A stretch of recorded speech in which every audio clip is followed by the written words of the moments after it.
उन दिनों कैसर ऑगस्टस ने ये आदेश जारी किया कि पूरे रोमन साम्राज्य में जनगणना की जाए।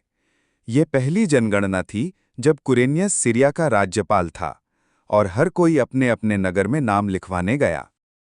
सो यूसुफ भी गलील के नासरेत नगर से यहूदा देश के बैतलहम नगर को गया, जो दाऊद का नगर है, क्योंकि वो दाऊद के घराने और वंश का था। वो वहां मरियम के साथ नाम लिखवाने गया, जो उसकी मंगेतर थी और गर्भवती थी। जब वे वहां थे, तब उसके प्रसव का समय आ गया और उसने अपने पहलौठे पुत्र को जन्म दिया। उसने उसे कपड़ों में लपेटा और एक चरनी में रखा, क्योंकि उनके लिए सराय में कोई जगह नहीं थी। और पास के मैदानों में कुछ चरवाहे अपने झुंड की रखवाली रात को कर रहे थे।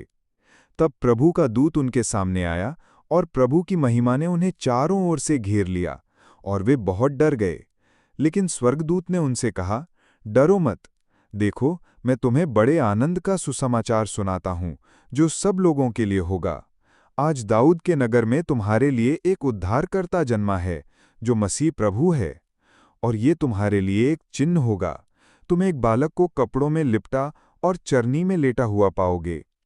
अचानक उस स्वर्गदूत के साथ स्वर्ग की एक बड़ी सेना दिखाई दी, जो परमेश्वर की स्तुति करती हुई कह रही थी, स्वर्ग में परमेश्वर की महिमा हो और पृथ्वी पर उन लोगों में शांति जिनसे वो प्रसन्न है।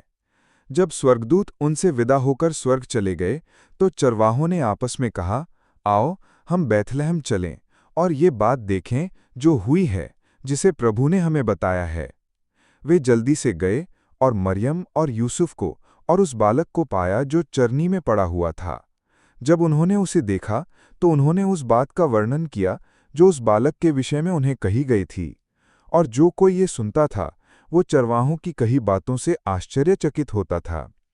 लेकिन मरियम ने इन सभी बातों को अपने मन में रखा और उन पर मनन करती रही। चरवाहे लौट गए और उन्होंने उस सब के लिए परमेश्वर की महिमा और स्तुति की, जो उन्होंने सुना और देखा था, जैसा कि उन्हें बताया गया था। 8वें दिन जब बालक का खतना करने का समय आया, तब उसका नाम यीशु रखा गया, वही नाम जो स्वर्गदूत ने उसके गर्भ में आने से पहले बताया था। अगर आप बाइबल पर विश्वास करते हैं और यीशु की दया से प्रेम करते हैं, तो आमीन कमेंट लिखें और इस वीडियो को लाइक व सब्सक्राइब करें। God bless you.